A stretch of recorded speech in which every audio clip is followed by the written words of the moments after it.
I mean, I think it's probably, and I'll answer your question, but it's almost like I felt it the whole game.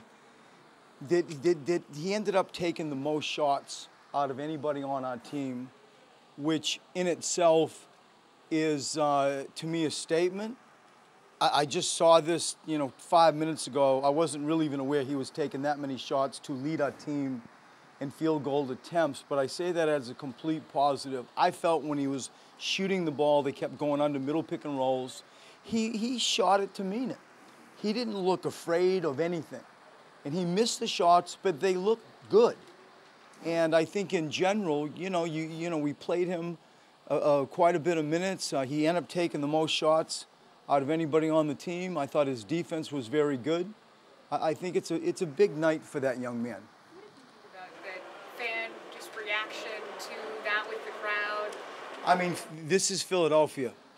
This is Philadelphia, and I say that with appreciation. Like, it's just they are a educated crowd. They are passionate. They get behind people, and they can go at people. And I think them supporting Markelle and getting behind him, we need them. We appreciate them supporting him. And I thought all in all, sort of culminated with his three-point shot. It was a big night for him. Do you think that volume shooting from Colts was a result of them playing off of him? I think it was a direct result of that. But probably 2 minutes into the game, he passed up that corner shot. And the crowd reacts, and me, it's like I want him shooting. He said he was, he didn't feel like he had his balance, and so you listen to him, and I think that it was a result of them backing off. But it wasn't like he played ping pong with it. He shot it. He took what the game gave him, and he shot it to mean it.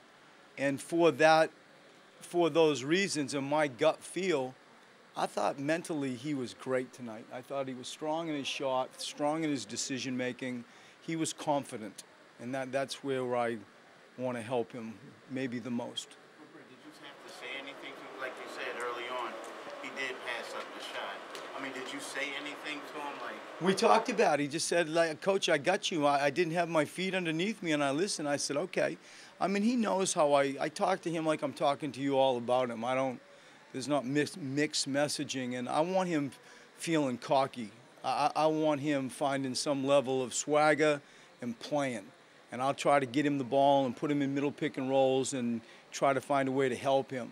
And tonight I thought he helped himself. He took what the game gave him, and given the, incredible sort of groundswell after one game, good for him. Really good for him. In defense, Brett, he gave up 41 points in the first quarter, but I think it was only 37 points combined for the next two. What changed after the first break, and how did you improve? I mean, we go back and you look at it, and you're right, that's an incredible volume of points to start a game. And some of it was ball pressure, some of it was us not communicating. We switch. We have a team that has the ability to switch with length. I'm really excited to bring Muscala and Wilson Chandler back. I think we can be elite defensively and sort of be multi-position, switchable type team. And when you don't communicate the off-ball switching, it's easy when you see an on-ball, or it's easier when you see an on-ball screen. When you got stuff happening away from the ball, and you got to communicate that, and you don't, you get punished. And I thought that we were late on some of that. They ran pick-the-picker action. We had some miscues on inappropriate help.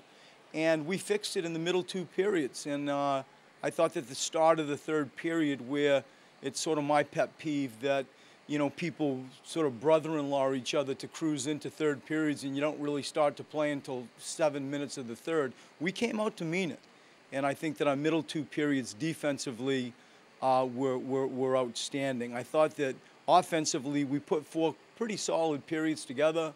I think 2 out of the 4 defensive periods and some big stops when they cut it back to 16 are the things that I remember most from our defense. What did you think of Benson? How much growth have you seen in Ben Simmons so far this season, on and off the court? It seems like he's even more of a leader. I mean, it's an easy story to tell. I go back to where we talk about all the time. It's the messaging and the example that he sets by just showing up early and putting in work is where I feel it and see it the most. You know, I think that his confidence and leadership and recognition that he can be elite defensively, he really can be elite defensively, is where I'm most proud of his growth. You know, he took, what, 8 shots and had a triple-double, and, you know, he just impacts the game all over the place. And I feel like the league is going to look at him as an all-league defensive player. I hope you write that. And I think that his growth from a work ethic standpoint and an example-setting standpoint has grown tremendously, maybe the thing that stands out most to me. What did you think of his shooting tonight, given how hard he worked on it on Tuesday night when you got back from Boston? I mean, it's just going to be progressive. You know, it's just a steady, to me, drip feed of I want him similar to Markelle. You know, if he's got the ability to shoot it, I want him to. If they go under pick and rolls, I put him and Joel in a few big pick and rolls. If they go under, for him to look at the rim and have the confidence to shoot it. And like I said, I think that this part of his game, with the attention that it gets, in my opinion, is a little bit overblown. It's not what to me matters the most. It will end up being really important, but it's not entirely what I'm looking at for his growth. After speaking so positively about Markelle tonight, how are you looking for him to build up of this? What would you like to see next? It's just appreciating that he is confident. Like, I liked his confidence. I liked his body language. I liked his decision making. He did what the game told him to do. He's not making stuff up. And saved the last play where he, you know, the first play where he sort of like, you know, didn't really sort of look at the rim. I can't think of many examples that didn't equal confidence and proactive and attacking. That's what's most on my mind as far as his mentality. Jamal did a really good job of establishing himself down low in the first quarter. Does that open up other things for you offensively? I mean, of course, and I think that when you look at the volume of free throws, I think he shot 14 free throws, is that right?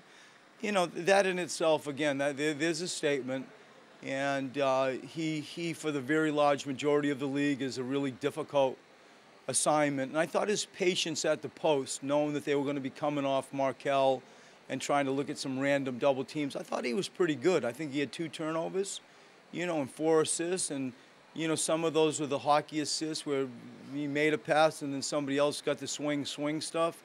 I thought he was our bell ringer tonight, and I thought that he was really good. Ever taken aback when, think about this for a second, Joel has a 30-point game, Ben goes out second game of the year as a triple-double, and the vast majority of the questions you're dealing with are about Markelle. Yeah. Does that seem strange to you? Have you ever dealt with something? No, it is such a hot topic. It is so discussed. And I think that when you open, you know, on national television and you're the opening night show, and you know, we play Boston and we don't play well. Tonight was, you could see there's a rhythm. We had a rhythm tonight, offensively, defensively, people on the court. We had far more of a rhythm. You know, when we don't play well and, you know, I don't play him in the second half and we lose and we're playing the Celtics, it's human nature, I guess, sadly, in some ways, that it just moves, you know, like everybody, to me, puts it in too great a light and at times an inappropriate drama. And I said before, like, you know, he will do this. Maybe the marketplace will do this. I don't personally, I don't want to. I've said what I've said on how I want to play him, and I hope that I am able to do that. Growth of Markelle, winning games, that ecosystem, that balance, that's my juggling act to figure out. And tonight he played 30 whatever minutes. We win. Life's good. He can play. Like, you look at him, he was 4 for 7 from the three-point line, and when we scouted him, he had the ball a lot, but we knew, or we felt, like he can just play. I can play him off the ball. I can play him off the ball easily because he moves. He can play. He's a basketball player.